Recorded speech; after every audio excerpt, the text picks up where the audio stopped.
Now that the truck's set up and ready for adventure, I got thinking, I need to put a toolkit in the truck just in case I break down so that I'm prepared. And I could throw my big tool set in there to make sure I'm prepared for anything that comes my way. But at what point does that become dead weight? Let's talk about it.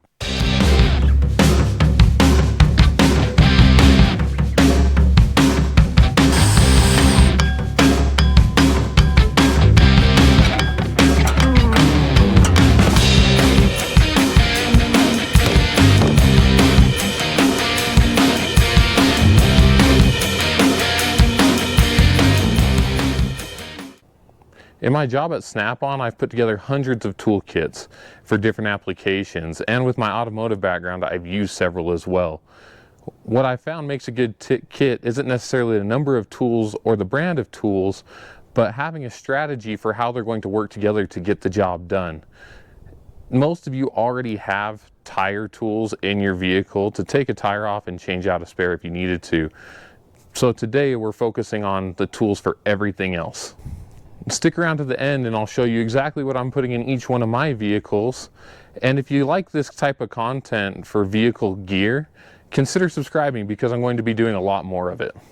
This 33-piece toolkit has almost everything you need to make common repairs on a vehicle, and it works because a lot of these tools have multiple purposes. You've got a striking pry bar that not only is it a pry bar, but it can be a flathead screwdriver, it can possibly be a punch, an alignment tool, and some other things too, like these pliers that also double as a wrench, or the fact that we have semi-deep sockets instead of your standard shallows or deeps to help you get the benefits of a deep socket but maybe be able to access those tighter places. This small kit is a powerhouse, but depending on your application, there are several options available that may work better for you. None of them are wrong necessarily, they just get the job done in a different way. On the other end of the spectrum, we have this full mobile toolbox. I base this on Snap-on's maximum mobility toolkit that they developed for the military. The idea behind this kit was to give a mechanic everything they need in the field to make a repair. This kit does exactly that, giving you multiple options to get the job done. One mistake people make though is preparing for repairs they can't actually do. In this case, sometimes the smartest tool is a Garmin inReach and a good pair of hiking shoes so that you can safely make it home and call for help. That's where these mid-size kits come in, and these are by far the most common you'll see out there. They give you a lot of tools to get the job done, but don't take up near as much cargo space as a full mobile toolbox. The mistake I see people make with a kit like this is they focus on the number of tools they're getting when they're purchasing it and not focusing on the tools that it actually comes with to get the best coverage. So with all these options, what am I putting in my vehicle? Well, I'm going to choose this mid-size kit. I personally like this Blue Point one for a couple of reasons. The first, that's just a nice added bonus, is you get this nice fatigue mat for kneeling on. It's kind of soft, but it's also something that's hard, so you don't have to kneel on a rocky surface, which I kind of like. It's a nice additional bonus.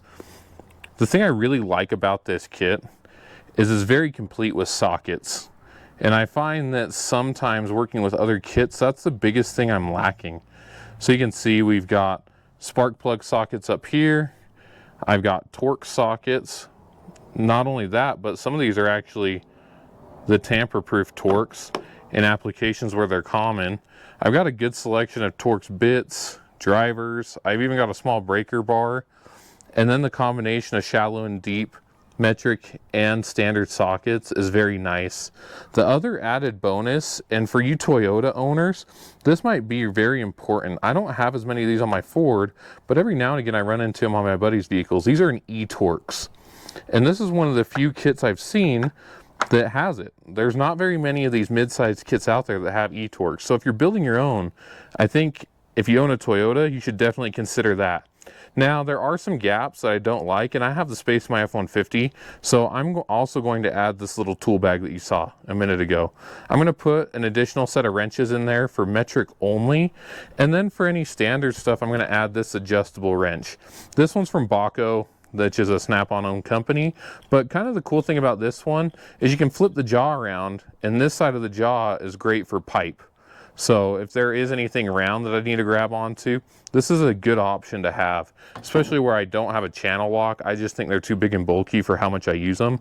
So a couple of the other things I'm adding to this are these cutters, and I also added the stripper crimper cutter. This one's just more for hardwire and some of those things. I got a good set of needle nose. I really like these snap-on slip joint needle nose as well. So I got a pair of those, a standard set of slip joint pliers, and screwdrivers, because in this particular set, it just has the interchangeable tip handles, and sometimes those don't fit everywhere. So I got a small selection of screwdrivers that I could use as well. Now let's show you another kit that's a possibility, and it's the one my dad actually puts in his truck. Here's a set that my dad keeps in his truck all the time, and this is kind of where I got inspiration for the additional tools. This is a Husky set that he's had for a while. That black one you saw earlier, he actually used to have in his truck, but there's a couple things that was missing.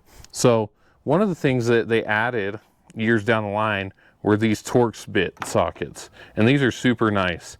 So having a Torx bit sockets is a good added bonus. It also has hex bit. These ones are not tamper proof, but that's not a requirement on all things that you work on, so that's okay. It does have spark plug sockets still, which I like. And then the other thing this kit has that my Blue Point one doesn't is a 1/2-inch drive ratchet for some of that bigger stuff. So he does have a couple bigger sockets, but standard and metric. He's got shallow and deep sockets in 3/8 and 1/2. And then he also has these little nut drivers up here that are kind of nice, that just attach to the screwdriver.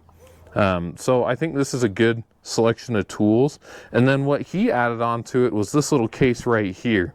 So for him, this made sense because, again, with these mid-size sets, a lot of times what you're missing out on is pliers. And the ones that do have pliers, you get only shallow sockets, and it's kind of hard. So I think going with the shallow and deeps is good in the set, and then getting a separate bag to put some pliers in. So in this case, he's got, you know, these bigger crimpers here. He's got a set of screwdrivers. He's got needle nose with cutters and slip joints and a small set of channel locks. And then there's his crimper cutters as well. Kind of the thing I talked about, that fatigue mat that comes with the Blue Point set that I like. He actually got this towel, this old towel, and this is kind of one of those things that's good to know if you have one of these sets. These come with a really crappy piece of foam when you get them from the store. And it wears out so quick, and it gets, you know, disgusting. So the best way to replace that is just an old towel. This old towel works great. So it's actually a little thicker, so it even keeps the tools in better than the factory foam did anyways, which is nice. So there's another idea for the set. Now let's talk about what I'm putting in the Bronco. For me, the Bronco was a little bit more challenging. From the factory, the Bronco actually comes with this small set of 1/4-inch drive ratchets. I did go ahead and throw in a snap-on one, of course, because I like this ratchet so much better. So I threw in a couple of those. There's a long one over here as well. And then I've got an adapter in here for 1/4 3/8 because there's one socket that it doesn't come with. And it's this Torx Plus 40. So I had to get a Torx Plus 40. That takes off some of the Torx bits, the Torx fasteners on the Bronco. Now the other thing that I'm adding is there are just so many Torx in general that I'm going to add one of these. These are pretty compact and they're easy to throw in the glove box with this set. Now when it comes to the space issue in the Bronco, I'm going to go ahead and put this smaller set in there. The one thing I'm adding is another one of these adjustable wrenches. So I'll just throw that in there like that and close this up, and it'll fit just great. So again, the reason I chose this set for the Bronco is it really does round out fairly well for most things I'm going to run into. I do have some additional standard sockets for any accessories I might have that I need to repair, and that's kind of the other consideration you have to make when putting your kit together, because most vehicles since the late 90s are all metric, but some of them do have standard before that. So if you got an older vehicle, you might need standard and metric because there's a mix on the vehicle itself. You know, in the case of the Bronco, there are a couple of accessories that use standard sockets. So, you know, with that, I've got to be careful and make sure I have both. So that's why I'm opting for that. I'll also add a few small hex bits up here, just for some of those additional ones that I'm missing. But I think for me, this is going to do very well, and it'll make me feel more prepared at least. So now the question is, what are you going to keep in your vehicle after watching this video? Here's another little bag that I do take along with me on road trips. It's for wheel stuff only. So like I said, if this is content you guys are interested in, let me know in the comments what other types of vehicle gear you'd want to see, and we'll see if we can make those videos happen. Thanks for watching.